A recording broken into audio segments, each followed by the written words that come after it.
Chaque année, des millions de personnes visitent la Tour Eiffel, explorent le Louvre et se promènent dans les jardins du Luxembourg. Mais elles ignorent que sous leurs pieds réside un monde de labyrinthes et de refuges secrets. Ça n'en finit pas de serpenter, d'inaccessibles bunkers nazis aux murs recouverts de graffitis. Regardez ça. Une ancienne cité romaine enfouie sous Notre-Dame. 6 siècles séparent ces deux sites distants d'1,50 m. Et même une ville souterraine constituée d'ossements humains.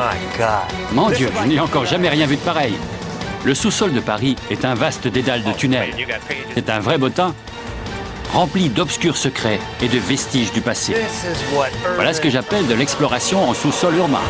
En compagnie d'authentiques fondus du sous-sol parisien. C'est fermé, il faut escalader le mur. Ça y est, j'entre par effraction. Je découvre la cité enfouie sous la ville lumière. Nous explorons les 20 siècles d'histoire qui se cachent sous Paris.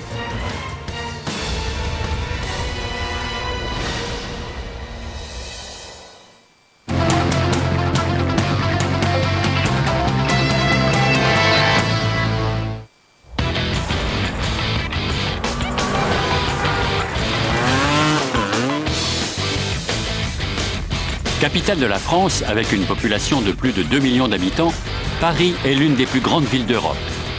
Son histoire est riche et ses sous-sols regorgent de secrets. Je m'appelle Eric Geller et je me trouve à Paris, la ville lumière du continent européen, pays de la Tour Eiffel et du Louvre et la cité la plus visitée du monde. Mais Paris regorge de trésors cachés. Si les touristes admirent le panorama en surface, il existe cependant un autre monde plus obscur. Car sous les pavés de la capitale s'étend un réseau de 160 km de couloirs souterrains, avec des bunkers, d'anciennes voies d'eau et des cryptes remplies d'ossements. L'essentiel de cet univers est interdit au public, ce qui n'empêche pas les Parisiens d'en explorer l'étendue. Aujourd'hui, nous allons révéler les secrets des entrailles de Paris, un monde où le vivant côtoie la mort. Avec ses universités cotées, son architecture monumentale et ses musées hors pair, Paris attire des millions de visiteurs par an. Mais la plupart de ces touristes ignorent que les pavés qu'ils foulent dissimulent un vaste monde ancien, dont l'origine remonte à plus de 2000 ans. Les premières galeries ont été élaborées par les Romains, à l'époque où ils occupaient la Gaule. Le sous-sol de la région parisienne est riche en calcaire, un matériau de construction très prisé par les Romains. Ces derniers exploitent donc la roche souterraine pour bâtir une cité en surface. Depuis, les excavations qui se sont succédées pendant 2 millénaires ont engendré un réseau de 300 km de catacombes sous Paris. À l'origine, le terme catacombe désigne une sépulture souterraine. Mais les Parisiens en ont élargi le sens pour décrire le labyrinthe qui sillonne sous les maisons, les rues et les restaurants. Seul 1 kilomètre de ce réseau est ouvert au public. Le reste constitue un univers dangereux et instable. La rumeur dit même que les plaques d'égout ont été scellées par la police pour empêcher la population d'y accéder. Mais il en faut plus pour dissuader les Parisiens. À travers les siècles, les galeries ont servi de cimetière et accueilli les ossements de 6 millions de défunts. Pendant la Seconde Guerre mondiale, les nazis et les résistants ont exploité le réseau. Au fil des années, les rues se sont effondrées et ont été consolidées. Un véritable défi d'ingénierie pour les architectes de la ville.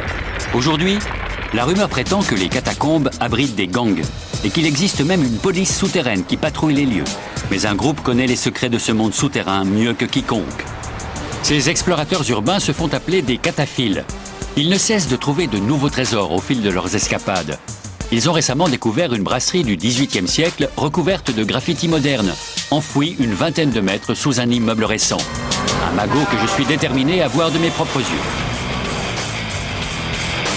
Le cataphile Clément Vénard me sert de guide dans cette aventure clandestine souterraine.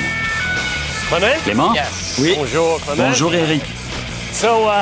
Vous allez me faire découvrir un univers souterrain secret ? Oui, c'est ici, sous Paris. Vous êtes prêt à m'accompagner ? Allons-y. C'est fermé, hein. Il faut escalader le mur. Il faut escalader le mur ? Suivez-moi. Vous avez compris ce que je cherche ? Oui. Ça y est, j'entre par effraction.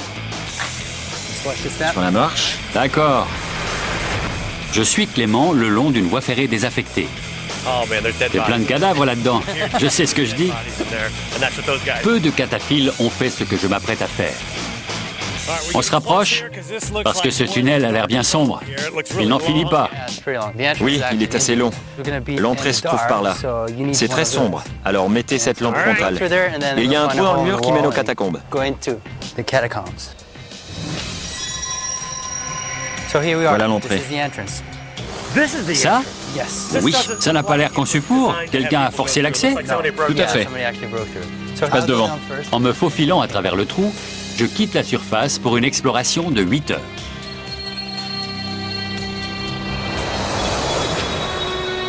C'est bas de plafond. Faites attention à votre tête. Le passage a été creusé par un homme. J'ai l'impression de m'évader d'une prison pendant la Seconde Guerre mondiale. Suivez-moi. D'accord.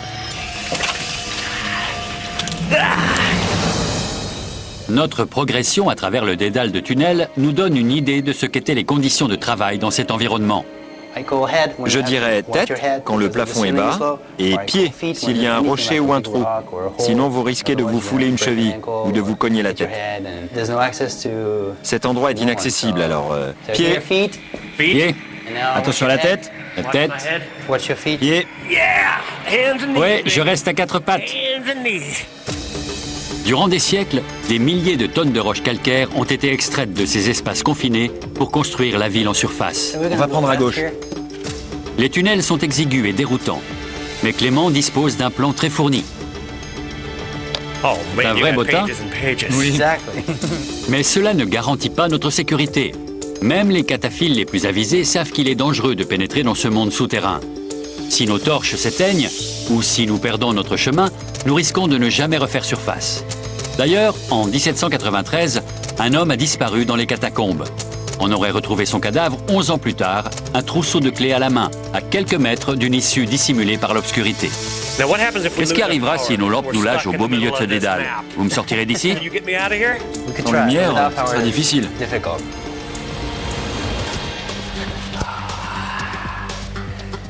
Voilà ce que j'appelle de l'exploration en sous-sol urbain.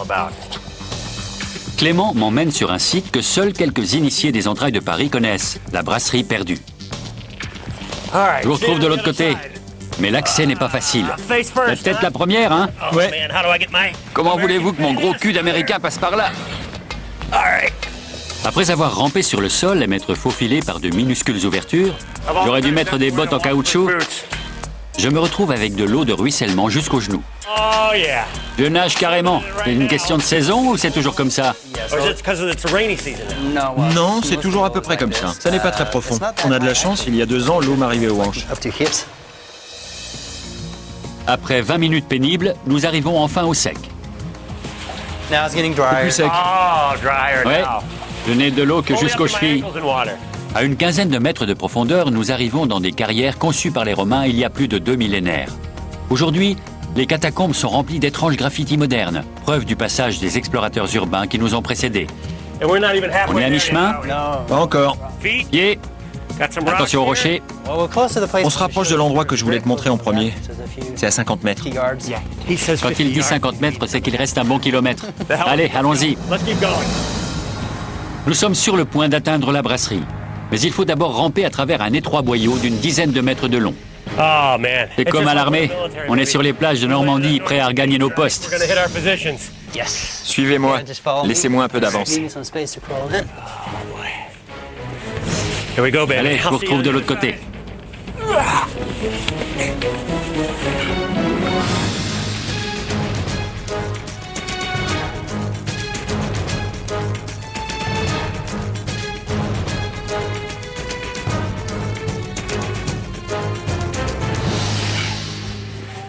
J'ai connu pire. On s'éclate.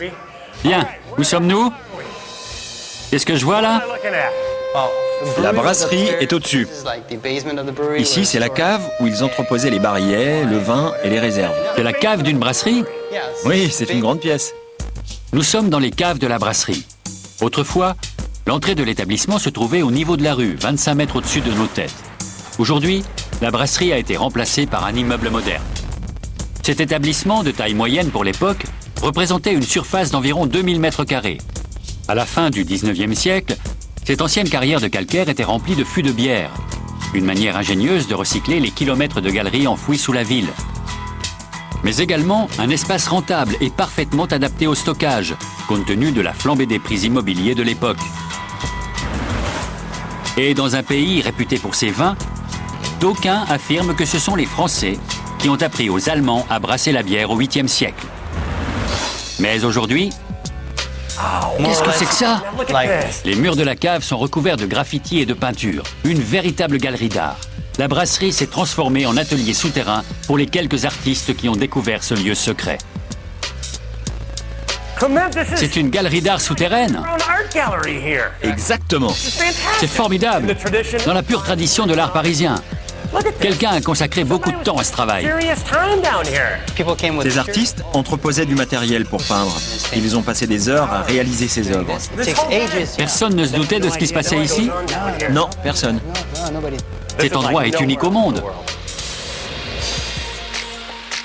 La brasserie a disparu et vers la fin des années 70, cet univers souterrain est devenu un lieu de création artistique clandestin où les cataphiles comme Clément peuvent s'exprimer librement et ajouter leur touche personnelle au sous-sol de la ville.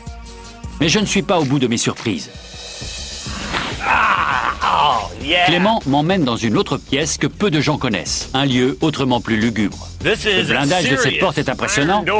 C'est l'issue d'un bunker nazi qui date de la Seconde Guerre mondiale. Pendant l'occupation allemande, les nazis ont utilisé ces tunnels comme abri de fortune contre les bombardements. Le lycée, situé à une vingtaine de mètres au-dessus de nos têtes, a servi de QG à l'armée de l'air allemande. La Luftwaffe, ils étaient au-dessus? Oui. Et cette pièce leur servait d'abri? Tout à fait. Les nazis ont exploité les kilomètres de tunnels pour se protéger contre les bombardements, mais également pour mener des opérations secrètes. Ils ont scellé les issues avec des portes blindées. Ils scellaient les issues grâce à ce dispositif. Ce mur de briques est renforcé par des ferrures. Il y avait même des bancs pour patienter. Ce sont des bancs? Oui. Ils étaient disposés comme ça. Voilà une des barres. Ils s'asseillaient dessus en attendant les bombardements. Et de l'électricité pour travailler en sous-sol. Un panneau d'alimentation. C'est un panneau d'alimentation. Le câble est resté intact. Les lieux sont même équipés de latrines. Il pourrait encore y avoir des étrons dans la cuvette. C'est très emblématique de l'occupation nazie. Je reconnais même leur odeur.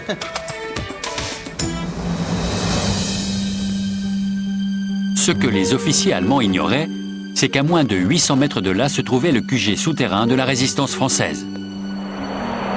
Les deux camps évoluaient en sous-sol, sans se douter que l'ennemi était à quelques mètres de là. Durant la Seconde Guerre mondiale, les protagonistes prennent pied dans les sous-sols de la capitale. Mais les forces ennemies ignorent qu'elles partagent le même monde souterrain et ne sont séparées que par quelques mètres de parois rocheuses. Paris n'ayant subi que de légers bombardements, la robustesse des abris n'a jamais été mise à l'épreuve et les QG des Allemands et de la Résistance sont restés secrets. Tandis qu'ils se promènent paisiblement en surface, la plupart des Parisiens ignorent qu'ils marchent au-dessus d'une brasserie, d'une galerie d'art clandestine ou d'un bunker secret. Seule une poignée de privilégiés peuvent se vanter d'avoir sillonné ce dédale de couloirs souterrains. Très peu de gens connaissent l'existence de cette culture underground qui s'est développée au cours des 20 ou 30 dernières années.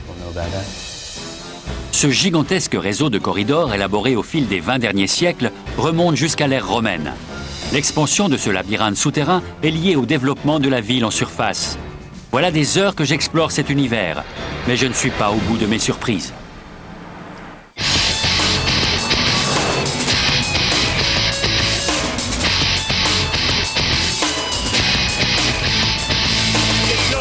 Aujourd'hui, tout le monde s'accorde à dire que Paris est l'une des plus belles villes du monde. Mais son passé obscur n'est pas si éloigné. Sous le bitume que je foule, il existe d'immenses cimetières qui contiennent les ossements de plus de 6 millions de personnes. Une véritable nécropole souterraine.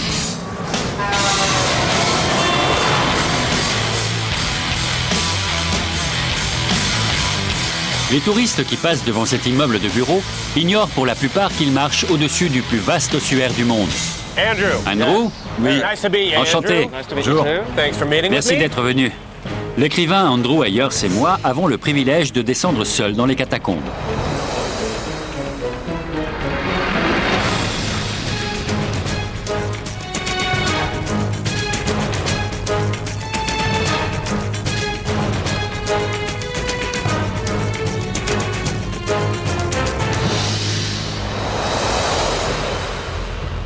Les couloirs que nous parcourons ne représentent qu'une infime portion des 300 km du réseau issu de l'exploitation du calcaire à travers les siècles.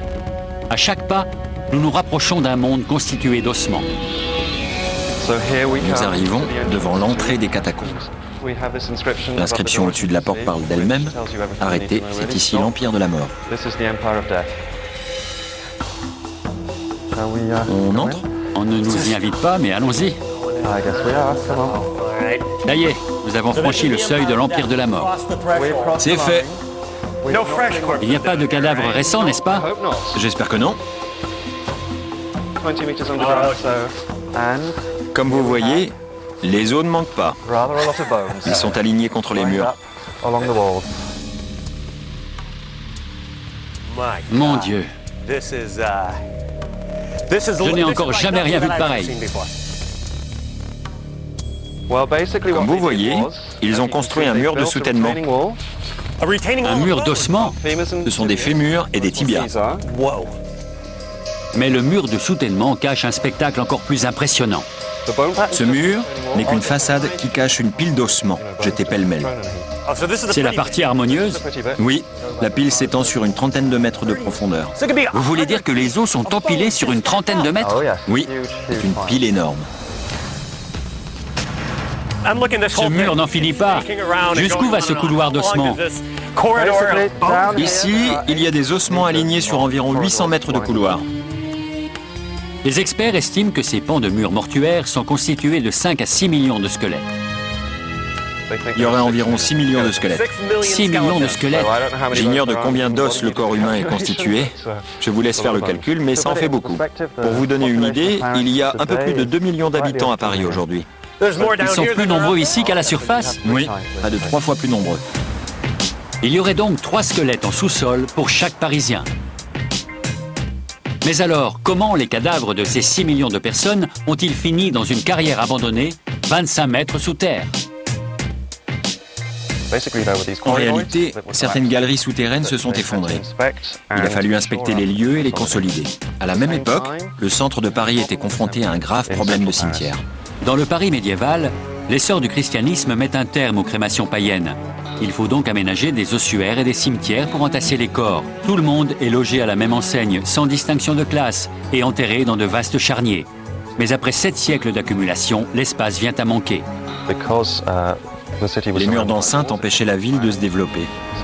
Les corps étaient donc enfouis dans des fosses communes où ils se décomposaient en quelques années. Une fois les fosses pleines, les corps étaient exhumés. Les ossements étaient entassés dans des ossuaires à l'extérieur des cimetières et les fosses étaient réutilisées. À partir du XVIIIe siècle, ces cimetières deviennent une menace pour la salubrité publique. Les cadavres en décomposition du plus vaste d'entre eux, le cimetière des Innocents, se déversent même dans la cave d'un restaurant mitoyen. Le peuple s'est plaint pendant un siècle de cette épouvantable situation.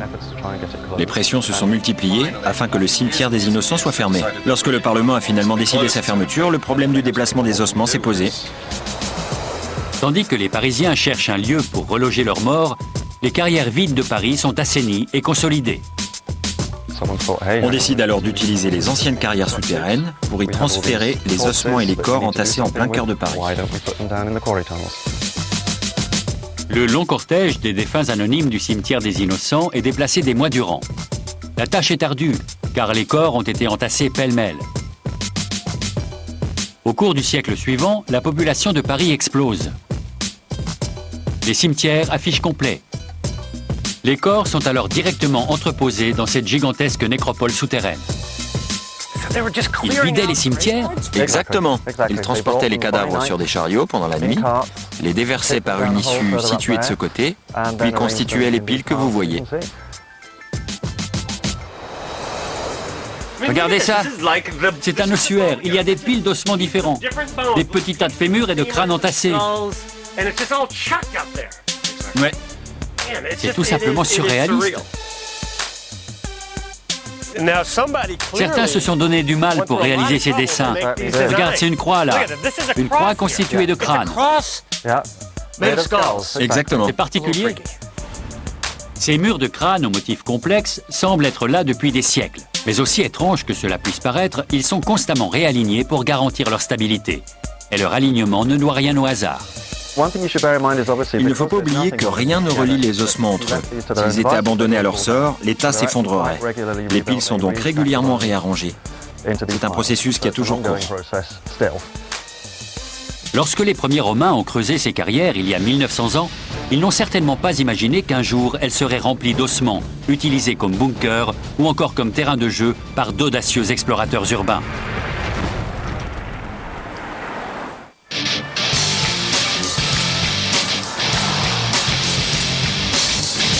Bien avant que la ville de Paris ne voie le jour, la religion avait déjà une part active dans la création d'un monde souterrain. Les Parisiens ont érigé d'imposantes cathédrales en utilisant les blocs de calcaire extraits du sol, créant des kilomètres de galeries aussi impressionnantes que les édifices en surface.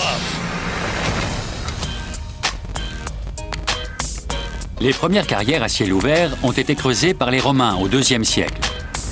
Mais à partir du Moyen Âge, les ouvriers doivent forer bien plus profond pour extraire le matériau nécessaire pour construire des monuments comme Notre-Dame.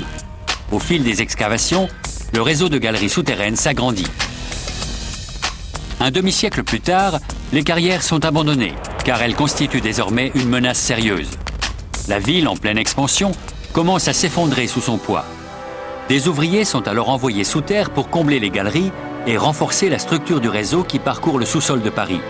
Ce travail dangereux fait de nombreux blessés, mais l'hôpital le plus proche est encore trop éloigné.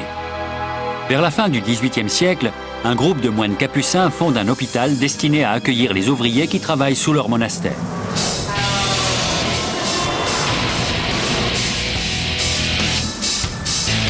Aujourd'hui, un hôpital moderne occupe toujours le site et je m'apprête à découvrir le monde souterrain qui se cache en dessous. Vous devez être Gilles? Et vous, Eric? Oui, bonjour Gilles. Bonjour, ravi de faire votre connaissance. Gilles Thomas est un expert du sous-sol parisien. Je vais vous montrer les vraies racines de Paris. Les vraies racines de Paris? Par ici. Je contourne l'hôpital pour rejoindre le XIIIe siècle et le labyrinthe de calcaire qui a permis de bâtir Paris.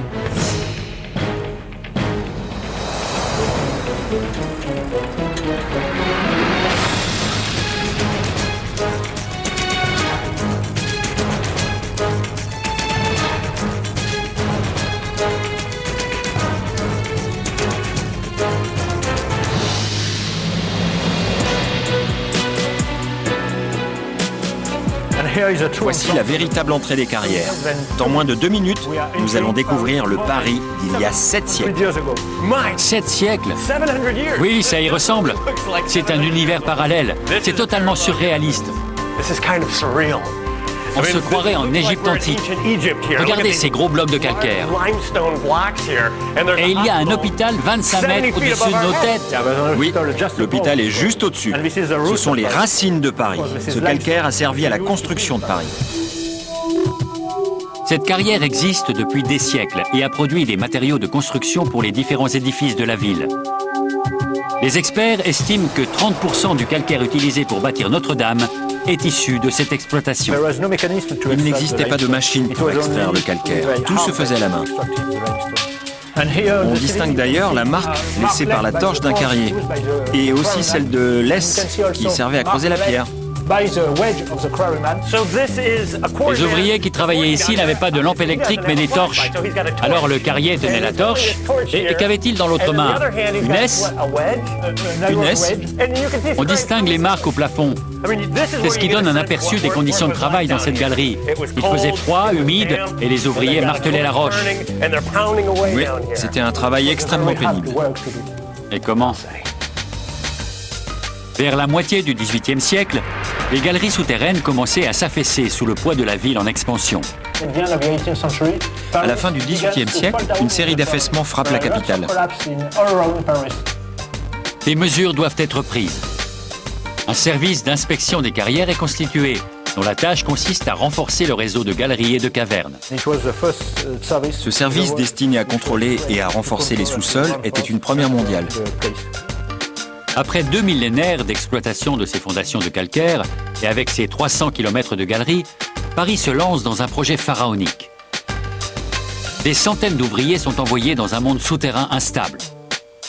Un grand nombre d'entre eux ne reviendra jamais à la surface. Poursuivant notre progression dans les profondeurs des carrières, Un détail nous démontre à quel point il est important de consolider les galeries. J'ai déjà vu des consolidations plus fiables. Je ne sais pas comment ça tient. Dans ce cas précis, la galerie est renforcée sous le point d'affaissement. Si des ouvriers se trouvaient à cet endroit au moment de l'effondrement, nul doute qu'ils ont péri. Ça n'a pas l'air dangereux, mais je vais laisser Gilles passer devant. D'accord. Après vous, Gilles. C'est bon, la voie est sûre. Je ne vais rien toucher. La consolidation des carrières est nécessaire pour la pérennité de la ville qui grandit en surface. Mais pour les centaines d'ouvriers qui travaillent dans ces entrailles, la tâche s'apparente à la peine de mort. Les plus chanceux terminent à l'hôpital situé au-dessus de leur tête. Mais dans ce labyrinthe, les blessures dues aux effondrements ne sont pas l'unique menace. Il y a tellement de petits recoins ici. Ça n'en finit jamais de serpenter. Dans ce dédale, la moindre erreur d'orientation risque d'être fatale. Je remarque qu'il y a un labyrinthe de galeries et de couloirs qui partent dans toutes les directions. Oui, il faut une carte quand on descend dans les carrières. Ne disposant pas de carte, ceux qui ont consolidé ces galeries se repéraient autrement. Je vois une ligne là. Qu'est-ce que c'est? On dirait une piste. Il y a une explication? Cette ligne noire servait de fil d'Ariane aux ouvriers de l'inspection générale des carrières, afin qu'ils ne se perdent pas. La ligne mène à leur site d'exploitation ou à une issue. Aujourd'hui, il est facile d'oublier qu'il y a une ville de 2 millions d'habitants au-dessus de nos têtes. Mais il existe des indices. C'est écrit ici. Nous sommes sous la rue des Bourguignons. On a une adresse, même sous terre. Bien sûr. On doit savoir exactement sous quel bâtiment on se trouve. Ces plaques ont été installées à l'époque des travaux de consolidation. Elles correspondent exactement au tracé des rues en surface. De ce côté, on a un petit aperçu de la surface. Regardez au-dessus de vous. La surface est là, à une vingtaine de mètres au-dessus. Je viens de recevoir une gouttelette qui vient du 21e siècle et qui a fini sa course au 13e siècle. Ce conduit au-dessus de nos têtes est un des nombreux boyaux qui relient la carrière à la surface. Ils étaient équipés d'échelles et d'escaliers en colimaçon et ont été construits au 19e siècle pour faciliter l'accès des inspecteurs. Ils permettaient aux ouvriers d'inspecter et de consolider les galeries sans traverser ce dédale infini. Le pilier à bras que vous voyez ici a été monté entre le 15e et le 16e siècle pour renforcer le ciel de carrière. Au fil des siècles, des dizaines de piliers de soutènement ont été ajoutés. Sans eux, Paris et son labyrinthe en sous-sol n'existeraient pas aujourd'hui. C'est du calcaire massif. C'est un sacré pilier. Mais comment ces énormes piliers ont-ils été transportés jusque-là? La réponse est simple. Ils ont été construits sur place par les ingénieurs qui ont creusé un puits et maçonné leur propre structure à l'aide de mortiers de chaux 20 mètres sous terre. C'est un puits? Oui, le rebord d'un puits. L'eau de ce puits servait à assembler les piliers de soutènement. Cette eau servait à lier les structures? Oui, elle n'est pas potable. Elle servait à faire du mortier. Ce sous-sol est un vrai joyau. Les carrières qui ont permis à la ville de s'étendre ont failli entraîner son effondrement.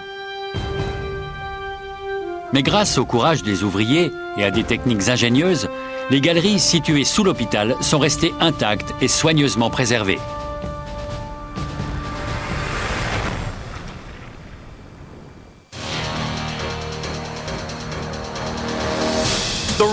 La Seine qui coule au cœur de Paris a joué un rôle majeur dans le développement de la ville au fil des 2 derniers millénaires. Elle a facilité le commerce, les transports et alimenté les Parisiens en eau potable. Mais elle a également contribué à répandre le choléra et la peste. Les urbanistes ont donc élaboré un système souterrain de distribution de l'eau qui aujourd'hui encore maintient la ville en vie. Durant des siècles, la Seine a constitué une source d'eau potable pour les Parisiens. Mais à partir du Moyen-Âge, la ville atteint déjà des proportions qui compliquent le ravitaillement des habitants en eau. Ainsi, au XIIIe siècle, un système d'adduction souterrain est mis en place afin d'alimenter les fontaines de la ville en eau potable.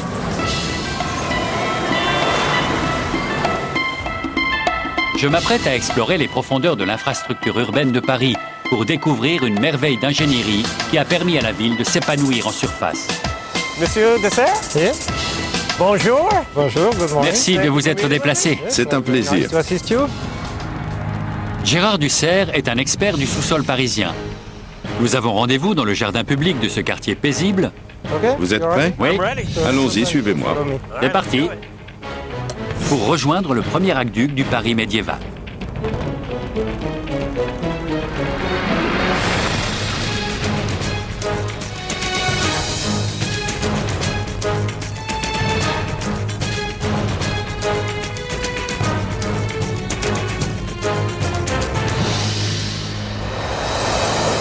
C'est une sorte de temple dédié à l'eau. Un temple dédié à l'eau? Oui, avec ce dôme. Cette tourelle, baptisée le regard de la lanterne, constitue la tête du grand aqueduc de Belleville, qui a joué un rôle crucial, il y a 7 siècles, dans le développement de Paris. Pendant plus de 5 siècles, cet aqueduc était quasiment l'unique source d'eau potable des Parisiens. Au XIIIe siècle, Paris prospère, Notre-Dame est en construction et la ville compte plus de 200 000 habitants. Les aqueducs sont donc essentiels à la survie de la cité. Il y a 3 canaux de distribution qui recueillent l'eau Oui, et qui l'acheminent dans ce bassin. absolument. Et il est toujours en service? Toujours. Le bassin recueille toujours l'eau? C'est incroyable. Les ingénieurs du Moyen-Âge ont imaginé un système pour recueillir cette précieuse ressource. L'eau de pluie s'écoule naturellement à travers les sols avant d'atteindre une couche d'argile. Puisqu'elle ne peut pas filtrer à travers l'argile, l'eau s'accumule dans les rigoles et dégouline dans le bassin central. Bien que vieille d'un demi-millénaire, cette technique rudimentaire fonctionne encore de nos jours, cachée sous un jardin public. Mais ce n'est pas tout. Qu'est-ce que vous avez là? Suivez-moi. D'accord, c'est une vieille lanterne. Nous remontons jusqu'à la source en suivant le parcours de l'eau. C'est ici que les ingénieurs venaient inspecter les lieux. L'eau affluait dans ce conduit. Il y a 5 siècles, les ingénieurs se rendaient dans cette pièce pour s'assurer du bon fonctionnement du système et de la propreté de cette eau potable. C'était conçu à cet effet? Oui, il fallait aussi drainer l'eau pour qu'elle ne s'accumule pas derrière les murs. Il y avait une double fonction, l'accumulation et le drainage de l'eau. Exactement. Les murs érigés au Moyen-Âge étaient capables de résister plusieurs siècles. Mais avec le développement rapide de la ville, d'importantes fissures sont apparues. Cette portion a été consolidée durant la seconde moitié du 19e siècle pour éviter que les murs ne s'effondrent. Mais malgré les consolidations récentes, le ciment et la nature se livrent un combat permanent. Il y a même des racines qui poussent. Elles sont en train de disjoindre les pierres du mur. Je ne suis pas très rassuré. Aujourd'hui, l'aqueduc de Belleville ne sert plus qu'à drainer les eaux de pluie. Plusieurs sections ont été comblées afin de permettre à de nouvelles constructions de voir le jour à la surface. Grâce à ce réseau, la cité médiévale est devenue l'une des plus grandes villes du monde. Mais l'adduction d'eau potable n'est pas l'unique réalisation importante des sous-sols. Avec le développement des villes, la démographie s'accroît et avec elle, la quantité d'eau usée. Ainsi, en marge de l'aqueduc et des kilomètres de catacombes, il existe un gigantesque système d'égouts célèbre dans le monde entier. Professeur Wanklin, Lui-même, merci de vous être déplacé. je vous en prie. Le professeur Wanklin va m'emmener dans un endroit qui a sauvé la vie de milliers de Parisiens.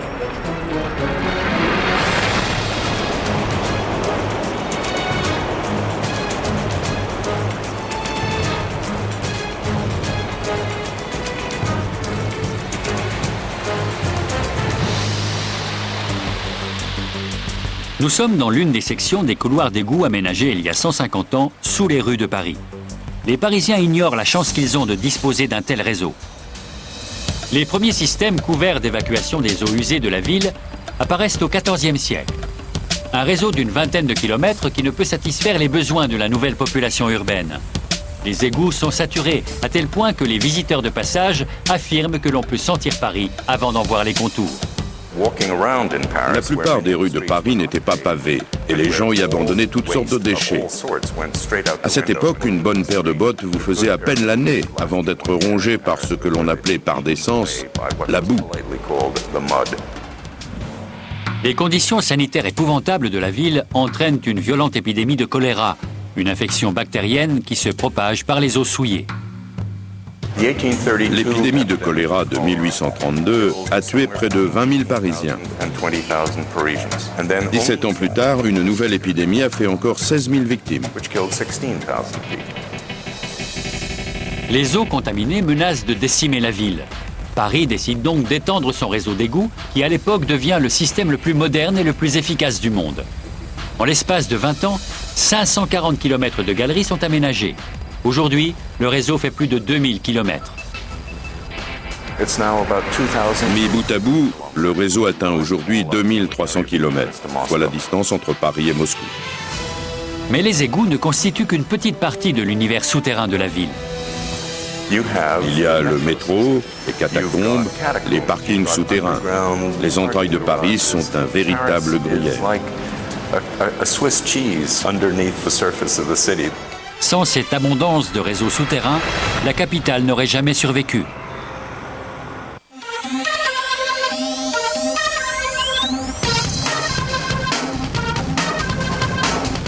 Notre-Dame de Paris est l'un des plus beaux édifices du monde. Depuis près de 1000 ans, les gens affluent des 4 coins du globe pour l'admirer. Mais l'histoire de cet édifice est bien plus ancienne. Et sous le parvis, il existe des vestiges d'une ancienne cité romaine. En 52 avant Jésus-Christ, Jules César conquiert et soumet les Gaules. Peu de temps après, la ville gallo-romaine de Lutèce émerge sur les berges de la Seine. Au cours des 2 siècles suivants, la cité sombre progressivement au fil des reconstructions successives avant de disparaître.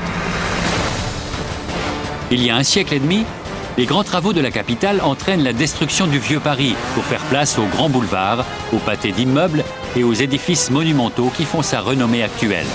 Le Paris romain et médiéval disparaît, mais pas pour longtemps. «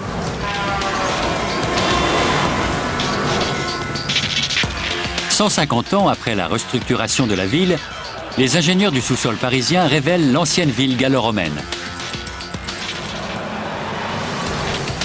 Mon voyage à la recherche de la cité enfouie de Lutèce commence au pied de l'un des plus célèbres monuments au monde, Notre-Dame.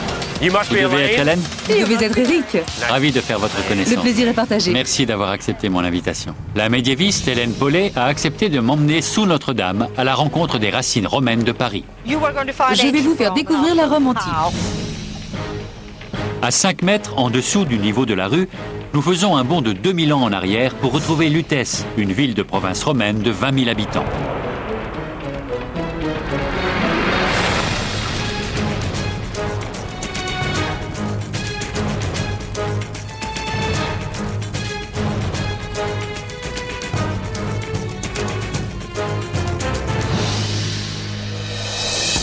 Depuis ce quai, les pêcheurs et les débardeurs approvisionnent l'empire de denrées grâce à l'un des plus hauts faits d'armes de l'ingénierie romaine, les routes.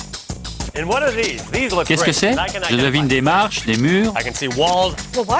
Vous êtes en train de contempler une route élaborée entre le 2e et le 3e siècle.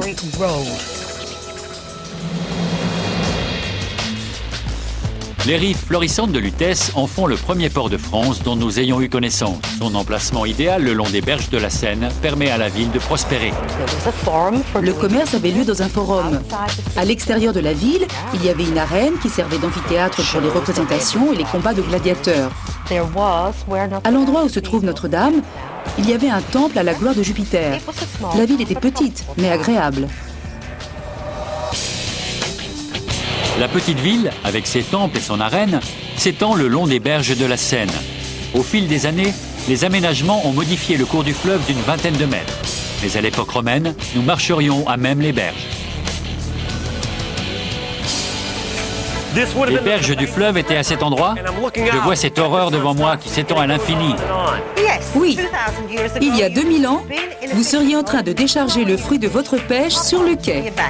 Nous serions sur la Seine. Nous serions sur la Seine. Qu'est-ce qu'il y a au-dessus de nos têtes? Nous sommes juste au-dessus du parvis de Notre-Dame. Il y a probablement des milliers de touristes qui ignorent notre présence. Avec l'affaiblissement de l'Empire romain au cours des 4e et 5e siècles, la population gallo-romaine de Lutèce démantèle les temples pour ériger des remparts. Les blocs de calcaire issus des catacombes qui ont servi à bâtir les divers édifices sont affectés à la construction de murs de fortification. Le recyclage à la sauce antique. Ici, vous apercevez une portion de mur gallo-romain construite à la fin du IIIe siècle. Mais en réalité, ce mur du IIIe siècle est bien plus ancien. Il appartenait aux arènes dont les gradins étaient bondés à l'époque de l'apogée du règne romain. Ils ont donc chapardé les pierres des arènes pour faire un mur à cet emplacement. C'est exactement ça. Ils ont érigé une muraille à cet endroit à cause de la première invasion barbare, à la fin du IIIe siècle. Toutes sortes de peuples envahissaient l'Empire à cette époque. Les tribus germaniques, puis les Normands. Il y a également eu Attila et les Huns en 451. Au 5e siècle, une tribu d'envahisseurs, les Francs, franchissent ces murs d'enceinte. Ils s'approprient le territoire et lui donnent le nom de France. Ils bâtissent alors une cathédrale sur le site de Paris, qui devient la capitale. Ici, sur la droite, vous avez les ruines de l'église Sainte-Geneviève. Ils ont érigé une église pour conserver leurs reliques à l'abri, derrière les murs. Elle date de quand? Du 9e siècle. 6 siècles séparent ces deux sites distants d'1,50 m. Tout à fait. Le site est de nouveau utilisé en 1163, cette fois pour y bâtir l'une des structures les plus imposantes du monde, qui se trouve être juste au-dessus de nos têtes. Beaucoup de gens viennent visiter Notre-Dame parce qu'ils associent cette cathédrale à l'architecture gothique. Et ils en profitent pour voir la Tour Eiffel, le Louvre ou les vastes boulevards qui mènent à l'Arc de Triomphe. Mais peu d'entre eux ont conscience de ce qui se trouve en dessous. Un monde de vestiges issus d'une ville romaine disparue, des catacombes remplies d'ossements, des prodiges d'ingénierie qui ont sauvé la ville des épidémies, et même des bunkers dont les murs sont devenus un lieu d'expression pour les artistes contemporains. Sous les pavés de Paris s'étend un labyrinthe de calcaire qui date de l'Empire romain. Un monde où l'art côtoie les bunkers nazis, les squelettes et les crânes. Aujourd'hui, les explorateurs modernes ajoutent leur touche personnelle. Alors la prochaine fois que vous passerez au-dessus d'une bouche d'égout, pensez à ce qui se cache sous vos pieds.